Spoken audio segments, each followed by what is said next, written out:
Très chers amis, Shabbat Shalom Umvorach, nous allons lire cette semaine la paracha de Shemot. On commence donc un nouveau livre de la Torah, le livre de Shemot. Shemot, ça veut dire les noms.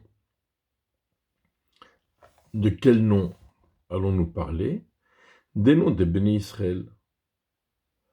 Des Béni Israël, des enfants de Yaakov Israël, qui sont descendus en Égypte. Et on nous les rappelle.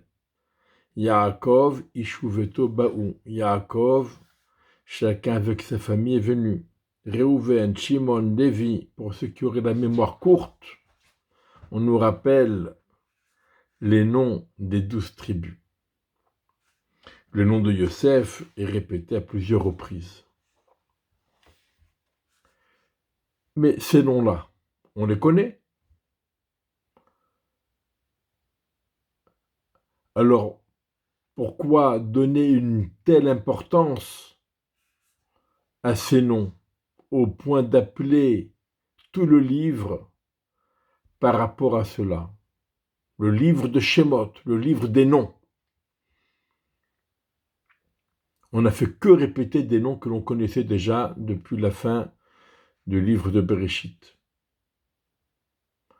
Alors, peut-être que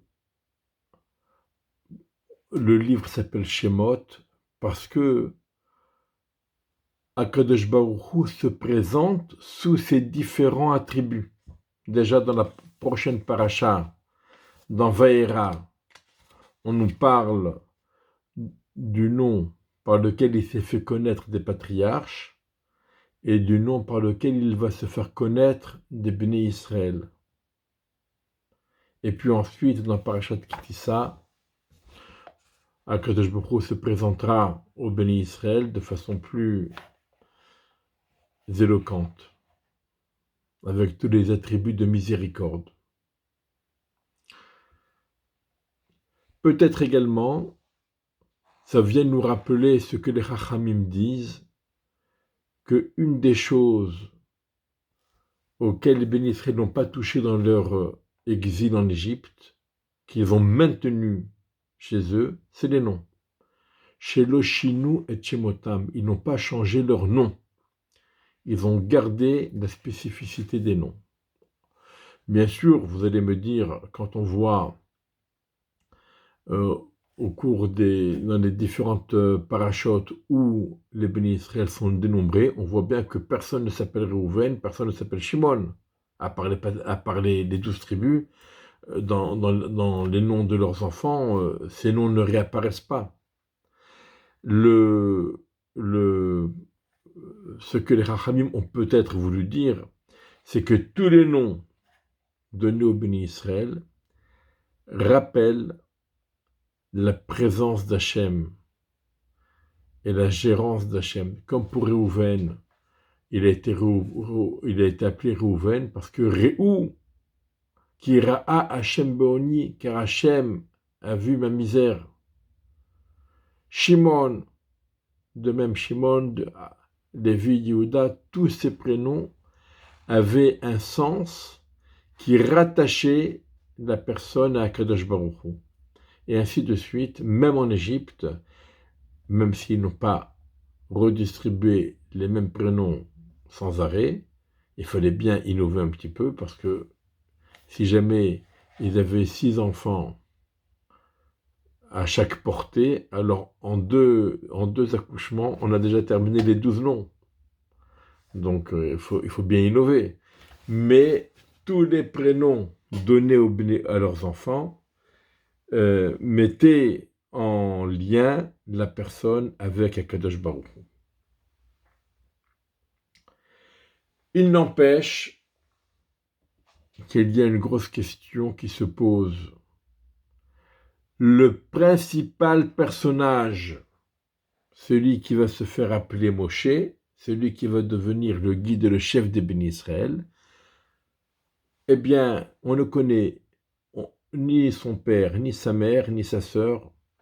Tout est relaté de façon impersonnelle. Un monsieur de la famille de Lévi a pris la fille de Lévi, il a eu un enfant, l'enfant était beau gosse, ils l'ont caché pendant 3 mois, ils l'ont mis dans le Nil. Sa sœur s'est tenue à côté de lui pour voir ce qu'il allait advenir, etc.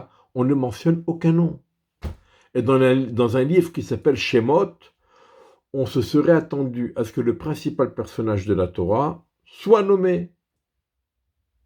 Non seulement on ne nous dit pas les noms ni de lui ni de ses parents, mais en plus, on ne retiendra aucun des noms que ses parents lui ont donnés. On retiendra uniquement le nom que lui a donné la fille de Paro, laquelle on ne sait pas, la fille de Paro, et qu'il a nommée parce qu'elle a sorti du Nil. Qui minamaim meshitihu, car c'est de l'eau que je l'ai récupérée, que je l'ai sortie. On s'étonne, et on a raison de s'étonner. En fait, il y a ici une leçon très importante. Tout d'abord,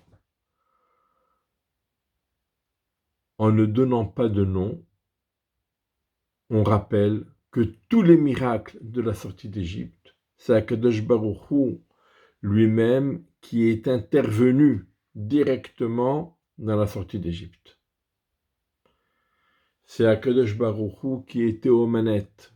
C'est Ani velo malach, Ani velo saraf, Ani ou velo acher. C'est moi, Akadosh Baruch Hu, moi-même, sans aucun intermédiaire, qui vous ai fait sortir d'Égypte.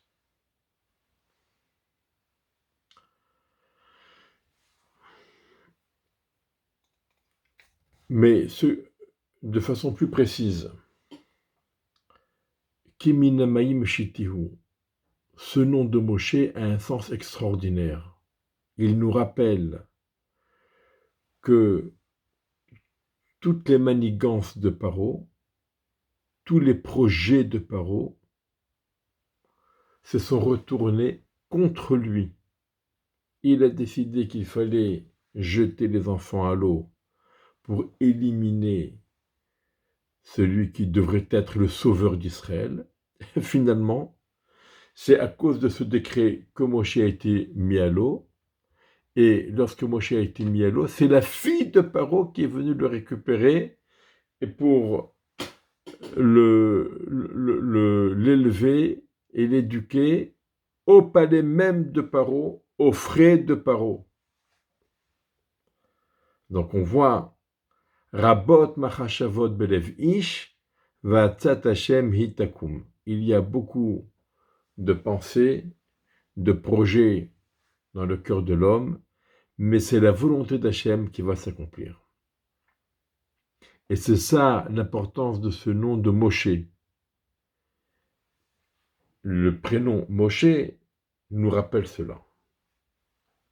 Et c'est pour cela donc que c'est ce prénom qui a été choisi et aucun des autres prénoms qui sont pratiquement oubliés, si ce n'est le Midrash de Chachamim pour nous le rappeler. On comprend donc le prénom de Moshe, il a une double importance. D'abord, il nous rappelle constamment le miracle du sauvetage de Moshe, mais en plus, il nous rappelle que tout ce que Paro a voulu s'est accompli, mais contre lui, et pour faire avancer donc la volonté d'Hachem. C'est pour cela également, lorsque Moshe est sollicité par Hachem pour se présenter chez Paro, Moshe dit Lo ish devarim anuchi. Je ne suis pas un orateur, je ne sais pas parler. Pourquoi? Parce que je bégaye. Et alors, qu'à cela ne tienne, tu vas guérir. Les miracles, ça existe. Lorsqu'Akadosh Baruch Hu, il a donné la Torah au Mont Sinaï, tous les bénis Israël ont été guéris de tous leurs maux. Alors, Moshe Rabbeinu, c'est pas un problème.